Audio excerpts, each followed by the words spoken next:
School की सभी हमारी बेटियां जो यहाँ पे बैठी हुई हैं, पढ़ती हैं, शिक्षा ले रही हैं, सभी लोगों को स्वतंत्रता दिवस की सबसे पहले हार्दिक अनंत शुभकामनाएं। आपके टीचर को, अध्यापक को, आपके संरक्षक को, जज साहब को, संचालक करती हुई हमारी बहन टीचर को, सभी लोगों को हार्दिक अनंत शुभकामनाएं। इस स्कूल में हमारा पहली बार आना हुआ, लेकिन हम हर बच्चे को यह बताना चाहते हैं कि हम कोई भी ना विधायक है ना सांसद है बेटा, हम सिर्फ एक समाज सेवी हैं।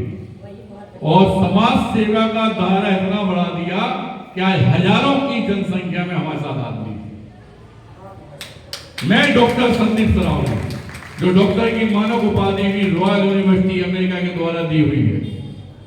जात पात हम लोग नहीं मानते, और यही आप लोगों से आग्रह करना चाहते हैं आज 15 अगस्त के दिन कि बेटा जात पात के मतभेद में कभी मत पड़ना। हम लोग जिस देश में हैं, भारतवर्ष में, उस देश को आगे बढ़ाने का संकल्प लेकर हमें अपने साथ चलना है। जात पात में हम नहीं पड़े, इसका सबसे बड़ा उदाहरण ये है कि पूरे भारतवर्ष में हम पहले आदमी हैं जिसने सनातन धर्म के अंतिम पायदान पे खड़े हुए बाकी समाज की बेटियों के पैर धो के कन्यादान लिया। आपसे भी निवेदन करना चाहिए, एक बात सोचो, आज इस सुबह देखने के लिए 15 अगस्त की ये सुबह, स्वतंत्रता दिवस की सुबह देखने के लिए हजारों लाखों आदमियों ने अपना बलिदान दे दिया। यह सुबह हमें नसीब हुई उनके बलिदान के बाद, और इस देश की रक्षा हम ना कर पाए तो हमसे बड़ा मूर्ख कौन है। इस देश की रक्षा करने का संकल्प आपको हमारे साथ लेना है। दूसरी बात, अगर कोई बेटी पढ़ाई लिखाई में कमजोर है, पढ़ना लिखना चाहती है, पैसे देंगे, कोई खेल कूद में आगे बढ़ना चाहता है, किसी बेटी के माँ बाप नहीं है, शादी होना है, इन सब कार्य को मैं डॉक्टर संदीप साहब की और मेरी संघर्ष सेवा समिति की पूरी टीम करती है।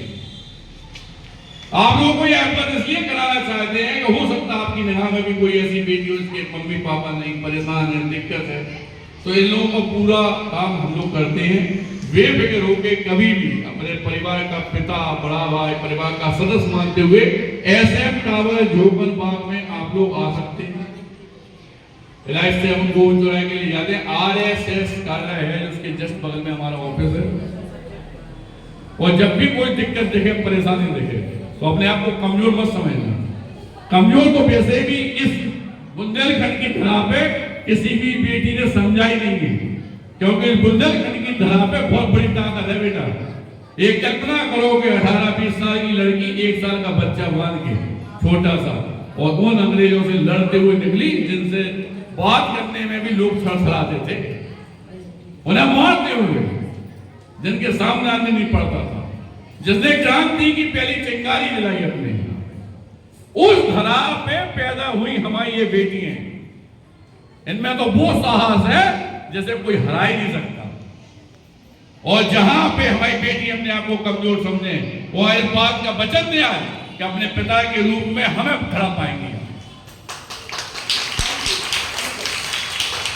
हार्दिक अनंत शुभकामनाओं के साथ आज जितने भी लोग यहाँ पे बैठे हुए हैं, हमारे बुजुर्ग, सब लोगों से सिर्फ एक ही बात कहना चाहते हैं, वास्तविकता में इस स्कूल से संबंधित जैसे भाई साहब ने बताई दिक्कत है, कोर्स के लिए दिक्कत है या कोई परेशानी है, अगर आपको लगता है कि कोई मान्य काम में नहीं आ रहा, तो आप बेफिक्र रहिए।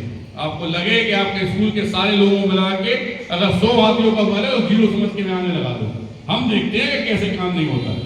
इस बात का वचन दे रहा है 15 अगस्त को, जो आप कहेंगे, जैसे आप कहेंगे, स्कूल के लिए मैं समर्पण तैयार हमेशा के लिए। और धन्यवाद करना चाहिए प्रिंसिपल साहब का, सब लोगों का, बच्चों का, जिन्होंने यहाँ पे खड़े होकर बढ़िया, मतलब बहुत ही अच्छी व्यवस्था की। वो छोटी सी बेटी हम लोग कर रहे थे, शायद बोल ही ना पाए, उसने भी बहुत अच्छा किया। सभी बेटियों को बहुत सारी हार्दिक शुभकामनाएं, धन्यवाद देना।